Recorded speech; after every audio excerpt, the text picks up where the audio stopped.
j'espère que vous allez bien, que vous tenez le coup et que vous êtes plein de courage.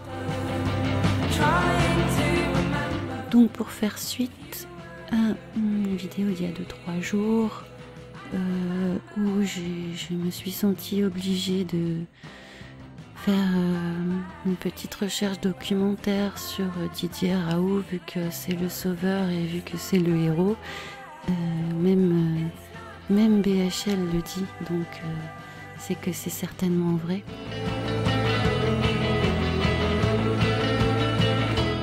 Il faut se détendre, voilà.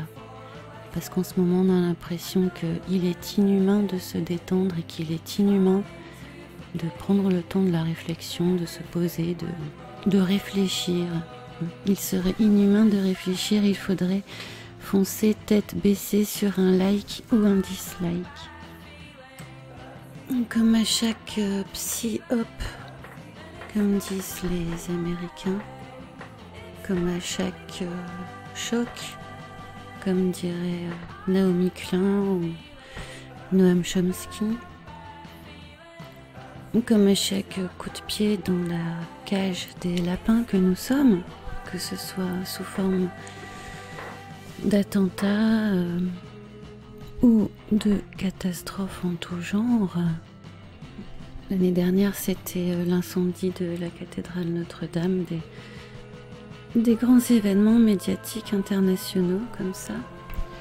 Lors de ces grands événements médiatiques, on est sous le choc, on est sonné, puis on est immédiatement diverti. On est directement emmené sur d'autres terrains, en tout cas, notre attention est détournée.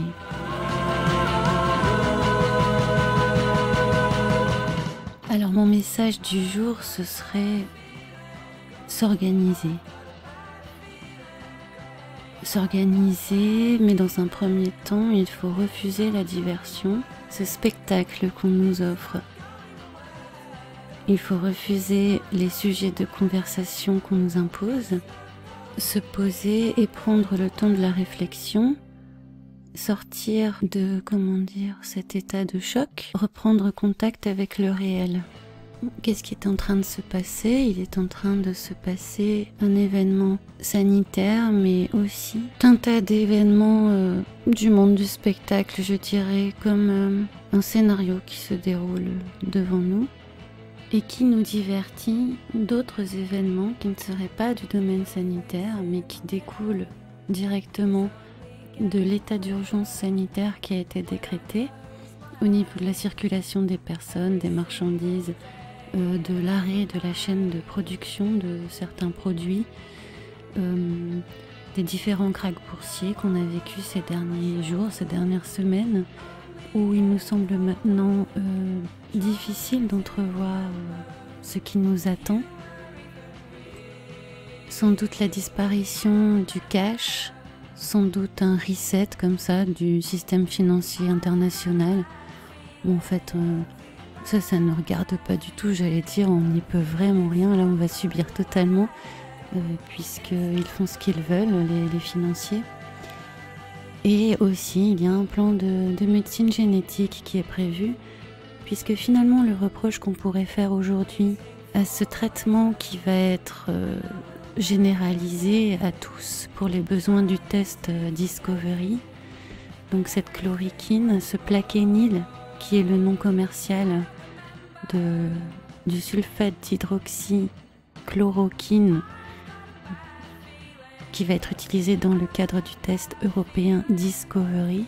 Et on s'habitue aussi à se tourner vers l'État pour demander un traitement général applicable à tout le monde, chose qu'on ne faisait pas jusqu'ici. Il me semble que c'est la première fois, en tout cas d'expérience personnelle, où on réclame comme ça un traitement pour tout le monde d'office auprès de l'État. Un traitement médicamenteux, et je crois même qu'il est injectable. Bon, à côté de cela, il y a quelque chose qui existe depuis longtemps qui s'appelle la France Médecine Génomique 2025, où il est question de répertorier, de séquencer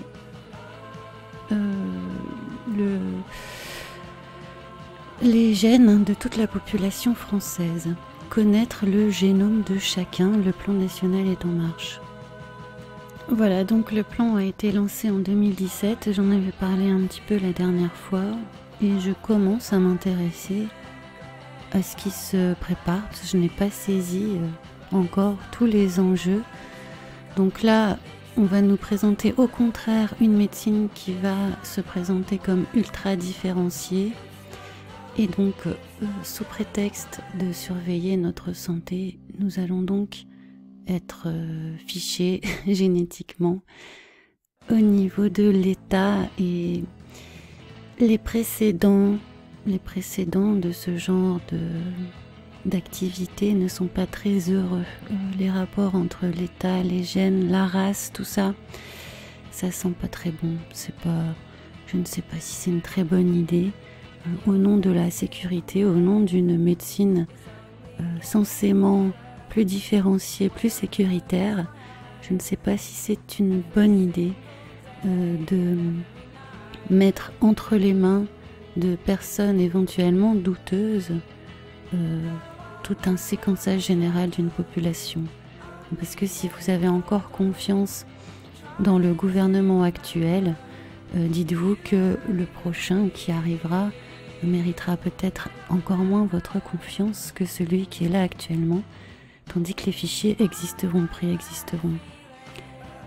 Alors, qu'est-ce qu'il sera fait de ces fichiers génétiques? Est-ce que la confidentialité sera respectée, ou est-ce que marché du big data aidant, il pourrait y avoir un commerce fait à partir de cet inventaire, de ce recensement de la population? Qu'est-ce qui va être fait de ces données? Grande question, point d'interrogation. Et je vous laisse avec ça. Et bien moi je me tourne vers la prière puisque je ne crois qu'au miracle. À bientôt. Salut.